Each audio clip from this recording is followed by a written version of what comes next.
Dans cette maison de fado, l'une des plus réputées de Lisbonne, c'est le même cérémonial tous les soirs. Une chanteuse et ses 3 musiciens viennent déverser leur mélancolie sur des touristes avides de découvrir le chant traditionnel du Portugal, un chant pas toujours facile à décrire. Il y a beaucoup de blessures. Dans notre langue, on a ce mot si portugais, la saudade, un mot tellement joli, un mot très fort aussi, et qu'il est si difficile de traduire pour un étranger. Il exprime le manque de quelque chose, le manque de notre pays, le manque de nos femmes.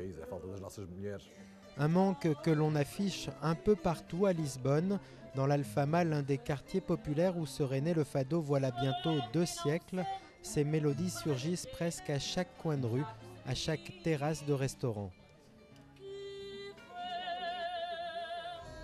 Depuis un an, le fado a même droit à sa radio, Radio Amalia, du nom de la plus célèbre des chanteuses, Amalia Rodrigues, une radio très appréciée des chauffeurs de taxi.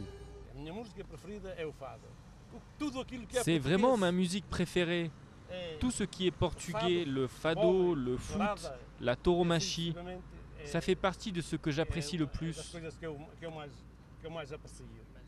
Mais fado ne rime pas qu'avec tradition et nationalisme. Ces dernières années, une nouvelle génération de musiciens a pris le relais.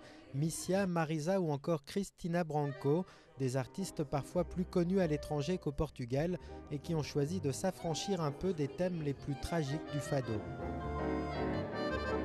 Si je trouve que le drame c'est important et c'est très beau aussi, il faut enlever les idées et imaginer une musique plus ensoleillée, plus illuminée et trouver sans doute l'espoir qui est dans la boîte de Pandora.